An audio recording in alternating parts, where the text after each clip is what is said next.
Nung araw na yung umaga, nung busy sa paggagawa, naisipan namin ni Moy na pumunta uli sa dagat.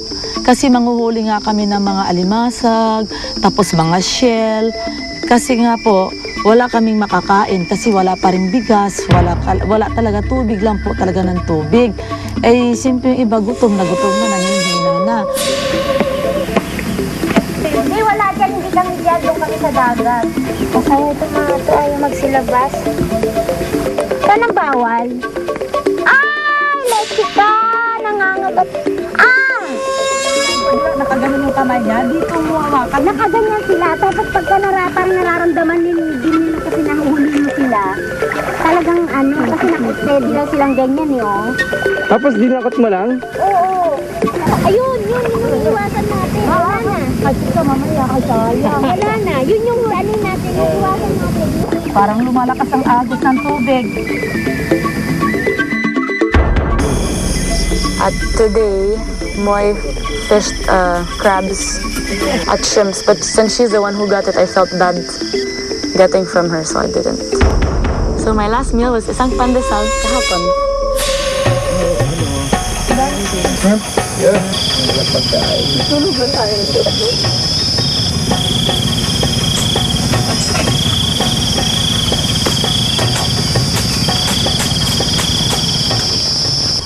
Where's the rest of the body?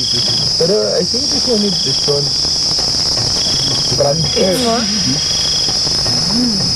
Yun o. Yun o. Suka na lang o. First one niya. Pwede. Maalat-alat. Nausap na. Sarap nito, may kanin, ha?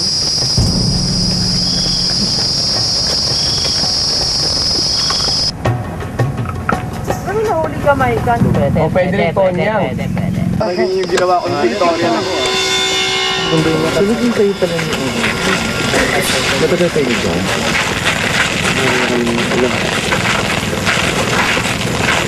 Sino mas bongga? Si John o si Troy? Read between the lines. My dream guys, now that wala na sa pasahan. Ako yung dream guy? Hindi, ikaw. Ha?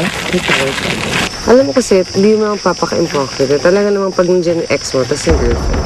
Siyempre, respect ko din yung relationship nila na si Michelle din na siyempre na pag ako nandiyan yung ex, diba? Parang pag nag-usap, alam mong may past. So, tinatry ko na hindi kausapin si John. And tinatry ko na hindi tumingin. Hindi siyang tumalo ng lalaki. Wala akong narinig rumors nga kasali siya. And then, you know, when we get to the press conference, there she is. I'm like, well.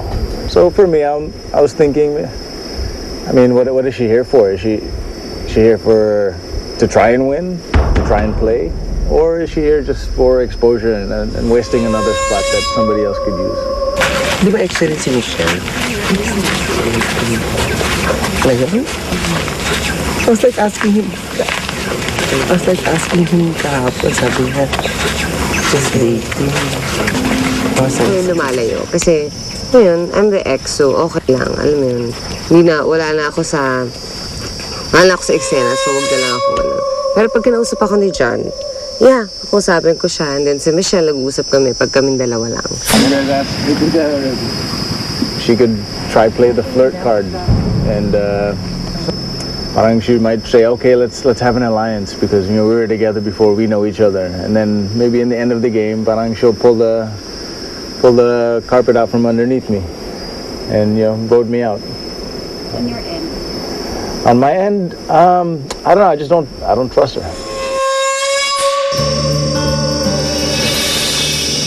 You guys come here na lang. Tubig, apoy, lupa, at hanging ang apat ang hangin ang apat ng elemento ay pagsama-samahin. Ipunin ang lakas, ipunin ang galing, dahil ang kasama ay kalaban ninyo na rin. Kalaban tayo. Hello. Basahin yun. Again, yung first one, Ulitin natin kasi hindi niya binasa na maayos eh.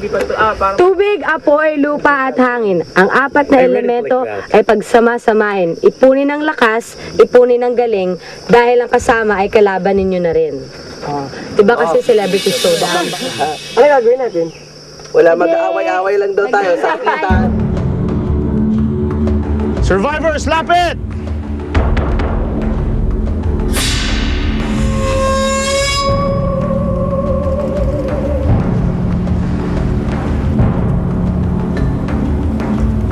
Kamusta ang unang gabi sa campsite?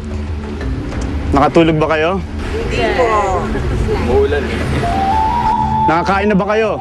Isang saging lang. Welcome sa kauna-unahang challenge ninyo. Dito sa Survivor Philippines may dalawang klase ng challenges.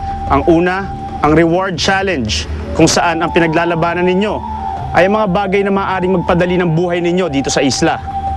Pangalawa, ang immunity, kung saan ang mananalo ay siguradong hindi mapapatalsik dito sa isla. Pero ngayon, ang matatanggap lang na mananalo ay mga scrolls. I'm very excited kasi I'm a big fan of Survivor. I've been watching it since the first US Survivor. And the games that they come up with, I love the games. And finally, I'm there live on set at one of these games. Ang game na ito, ang pangalan ay 4 na elemento. 2 ang pwedeng manalo today. At 2 rin ang makakakuha ng scroll. Survivors ready!